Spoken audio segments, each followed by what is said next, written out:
आज से आप किसी भी हिंदी वाक्य को बिना हिचकिचाए आसानी से अंग्रेजी में बदल पाएंगे। चलिए शुरू करते हैं। नमस्कार दोस्तों, स्वागत है आपका आपके अपने YouTube channel mirror of English पर, जहां हम इंग्लिश ट्रांसलेशन को सबसे आसान तरीके से समझते हैं। आज हम फॉर सिंस का प्रयोग प्रेजेंट परफेक्ट टेंस में yes no type interrogative sentence के साथ पढ़ेंगे और मजेदार एग्जाम्पल से समझेंगे।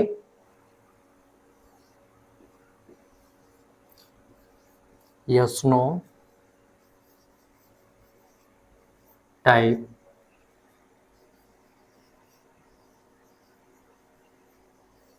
इंट्रोगेटिव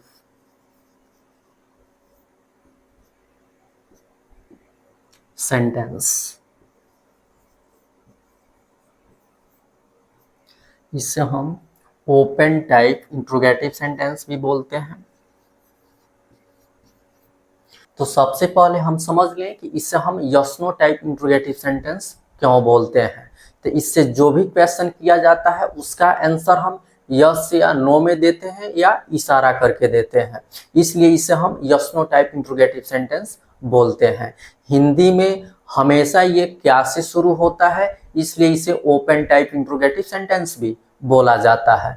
इंग्लिश में अगर सेंटेंस में केवल मेन वर्ब है तो मेन वर्ब से शुरू होता है। अगर सेंटेंस में हेल्पिंग वर्ब और मेन वर्ब दोनों है तो हेल्पिंग वर्ब से शुरू होता है। इस तरह से ऐसे वाक्यों को हम आइडेंटिफाई करते हैं, पहचानते हैं।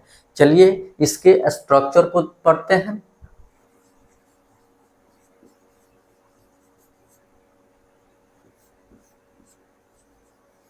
Has, have plus subject plus been plus complement plus for since plus time plus note of interrogation. यही स्ट्रक्चर है। क्या है? Has, have plus subject plus been plus complement plus for since plus time plus note of interrogation. चलिए ये सब हम example से समझते हैं।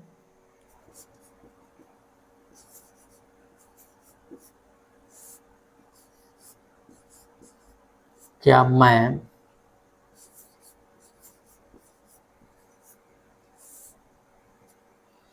बचपन से तेज और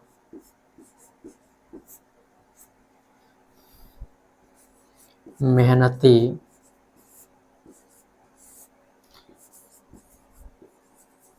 विद्यार्थी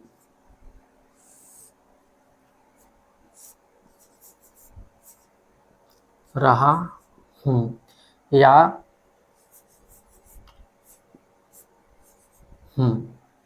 क्या है? क्या मैं बचपन से तेज और मेहनती विद्यार्थी रहा हूँ, या क्या मैं बचपन से तेज और मेहनती विद्यार्थी हूँ।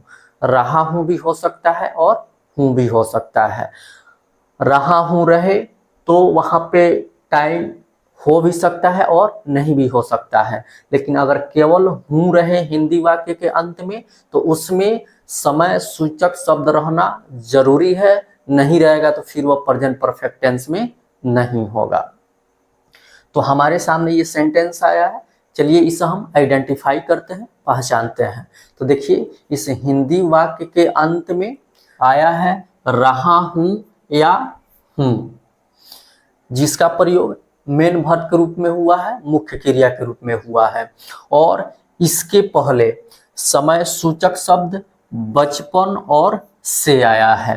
तो इससे पता चलता है कि यह सेंटेंस प्रेजेंट परफेक्ट टेंस में है। इसके लिए हमने लास्ट लेक्चर्स में पहचान पढ़े हुए हैं कि हिंदी वाक्य के अंत में है, हो, हूँ या रहा है, रही है, रहे हो का प्रयोग मुख्य क्रिया के रूप में हो और उसके पहले समय सूचक शब्द प्लस से रहे तो सेंटेंस के सब्जेक्ट के अनुसार हैज बीन, हैव बीन का प्रयोग होता है जो प्रेजेंट परफेक्ट टेंस में होता है।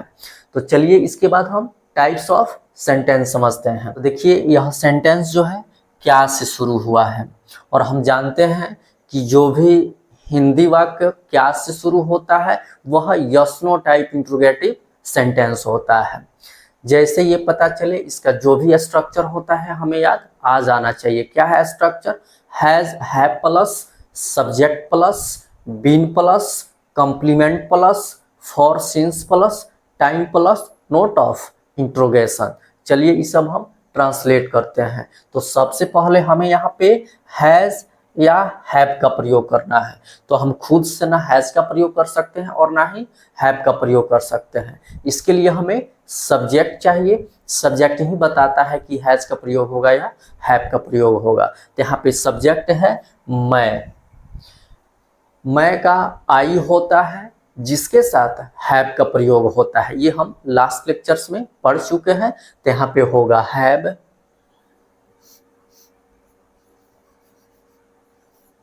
उसके बाद सब्जेक्ट, सब्जेक्ट क्या है? आई। उसके बाद बीन, बीन जो है ये मेन वर्ब है जो बी का तीसरा रूप होता है। जहाँ पे कॉम्प्लीमेंट आता है वहाँ पे मेन वर्ब के रूप में हमेशा बीन का ही प्रयोग होता है। तो यहाँ पे हो जाएगा बीन। उसके बाद कॉम्प्लीमेंट। तो जब भी कॉम्प्लीमेंट आए हमें रुकना है और सेंटेंस को अच्छे से रीड करना है और वहाँ पे पहचानना है कि कॉम्प्लीमेंट क्या है।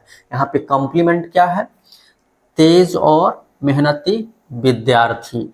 इस कॉम्प्लीमेंट में विद्यार्थी जो है ये काउंटेबल नाउन है।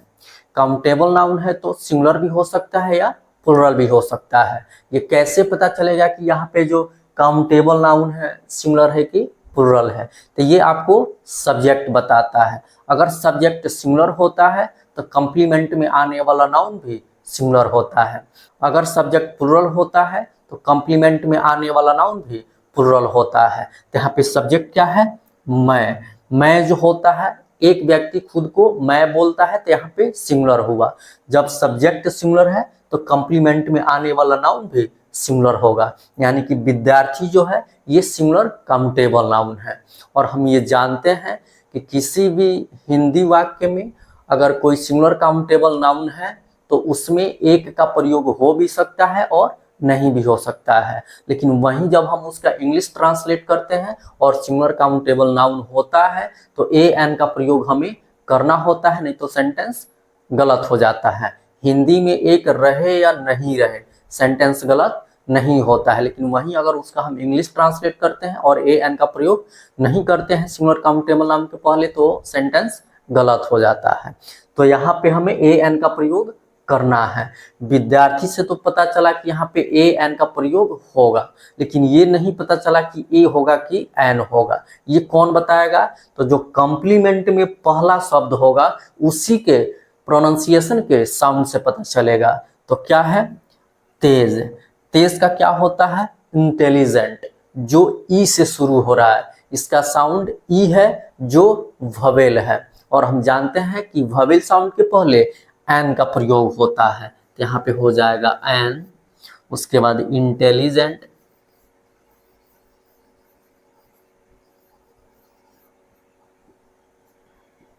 फिर और है तो एंड, मेहनती है तो लेबोरियस,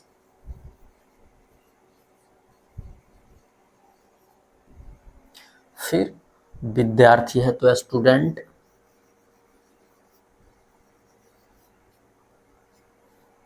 उसके बाद फॉर सिंस, फिर टाइम। तो फॉर और सिंस का प्रयोग हम पढ़ चुके हैं कि फॉर का जो प्रयोग होता है ये पीरियड ऑफ टाइम के लिए होता है और सिंस का प्रयोग पॉइंट ऑफ टाइम के लिए होता है। तो यहाँ पे टाइम क्या दिया है? बचपन। बचपन जो होता है ये पॉइंट ऑफ टाइम होता है, ठीक है, जिसका आप प्लुरल नहीं बना सकते हैं। एक व्यक्ति के जीवन में बचपन एक बार आता है, इसलिए ये पॉइंट ऑफ टाइम होता है। तो पॉइंट ऑफ टाइम के साथ सिंस का प्रयोग होता है, तो हो जाएगा सिंस। उसके बाद टाइम, बचपन, बचपन का होता है चाइल्डहुड। तो चाइल्डहुड को लिखने से पहले हमें यहाँ पे आई का जो पोजेसिव एडजेक्टिव होता है उसको लिखना होगा, क्योंकि मैं अपने बचपन से तेज और मेहनती विद्यार्थी रहा हूँ। तो यहाँ पे आई के लिए पोजेसिव एडजेक्टिव माई होता है, तो हो जाएगा my childhood.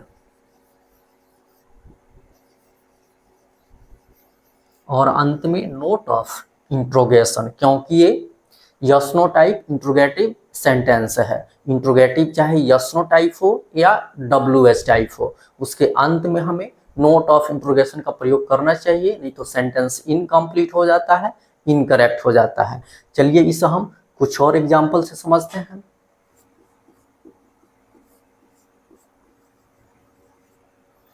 Has she been absent since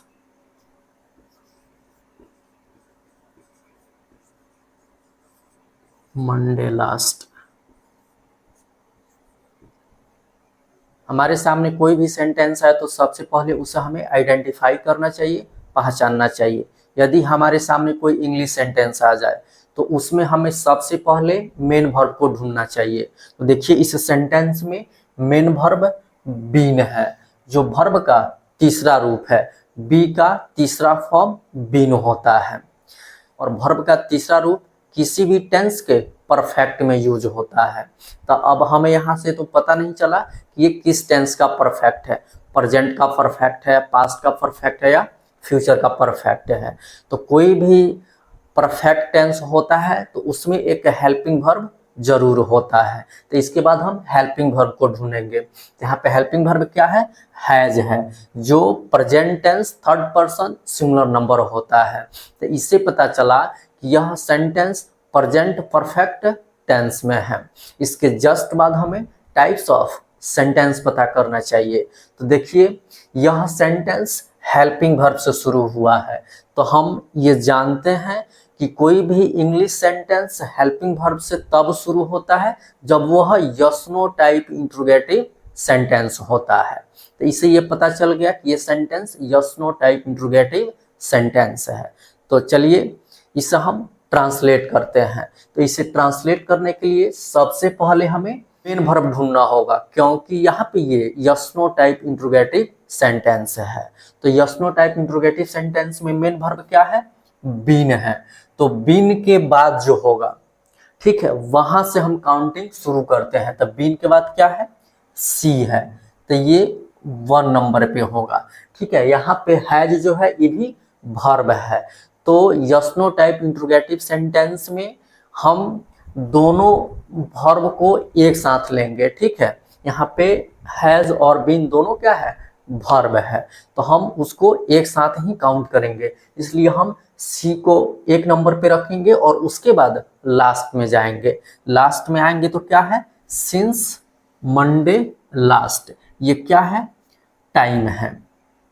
उसके बाद हमें कॉम्प्लीमेंट पे आना है। कॉम्प्लीमेंट पे क्या है, एब्सेंट, जिसको हम 3 नंबर पे रखेंगे। अब हम जो वर्ब है ये हैज बीन, इसको हम 4 नंबर पे रखेंगे, और जैसे ये काउंटिंग किया गया है उसी प्रकार हम इसका हिंदी अरेंज करेंगे। ठीक है, तो देखिए 1 नंबर में क्या है, सी, सी का होता है वह, लेकिन हम यहाँ पे वह पहले नहीं लिखेंगे, क्योंकि ये सेंटेंस कौन सा है, yes no type interrogative sentence. और जो yes no type interrogative sentence होता है ये हिंदी में हमेशा क्या से शुरू होता है। तो यहाँ पे सबसे पहले हमें क्या लिखना है, उसके बाद सी का वह, उसके बाद 2 नंबर पे क्या है, सिंस मंडे लास्ट, लास्ट का यहाँ पे गत हो जाएगा और मंडे से सोमवार। और सिंस का हो जाएगा से। उसके बाद 3 नंबर पे क्या है, एब्सेंट, अनुपस्थित।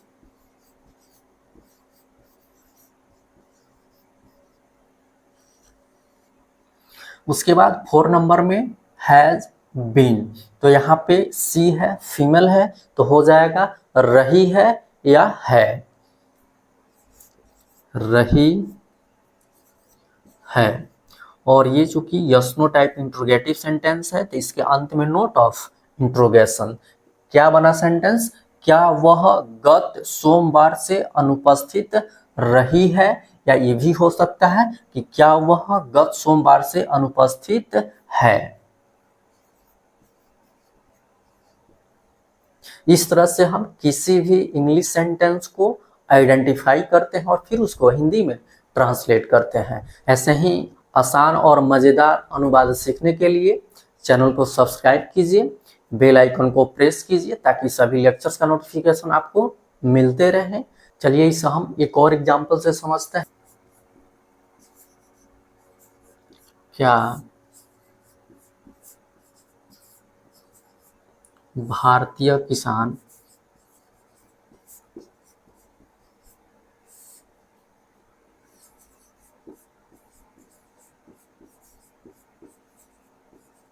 अशिक्षित और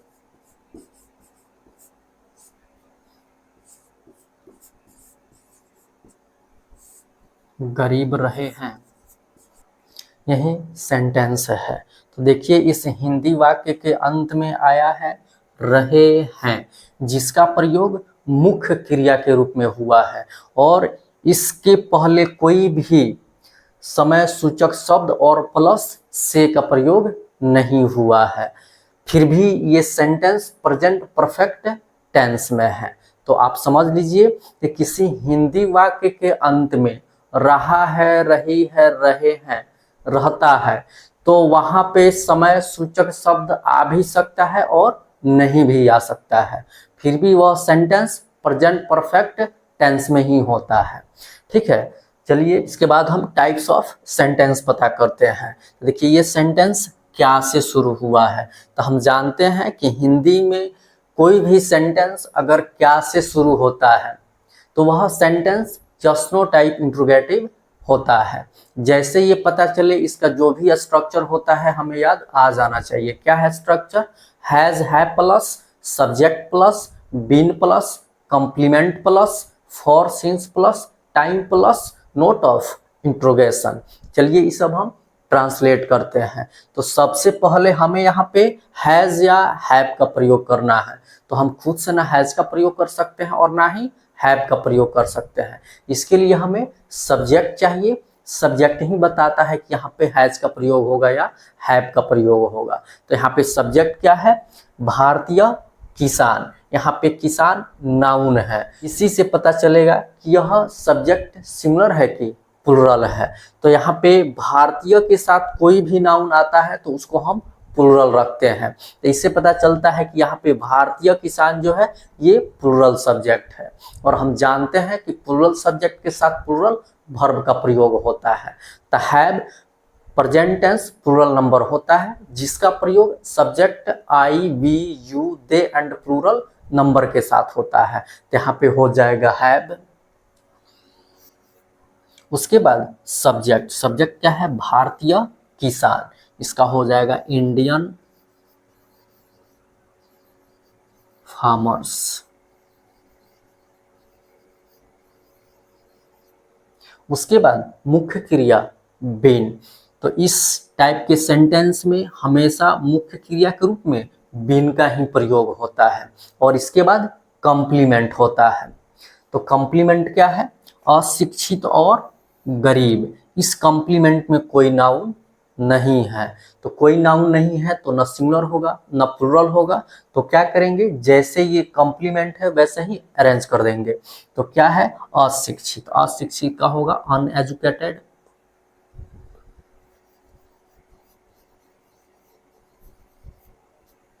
और है तो एंड। उसके बाद गरीब है तो पुअर।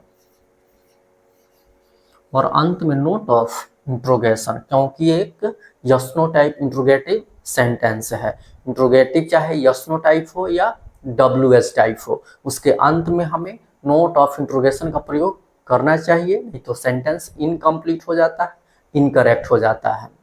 तो आज यहीं तक रहने देते हैं। नेक्स्ट लेक्चर में हम yes no type interrogative plus negative sentence को पढ़ेंगे और ऐसे ही आसान और मज़ेदार एग्जाम्पल से समझेंगे। अगर लेक्चर आपको अच्छा लगा हो तो शेयर कीजिए, लाइक कीजिए, चैनल को सब्सक्राइब कीजिए, बेल आइकन को प्रेस कीजिए ताकि सभी लेक्चर्स का नोटिफिकेशन आपको मिलते रहे। हमारे साथ बने रहने के लिए आप सभी को बहुत बहुत धन्यवाद। Okay, thanks.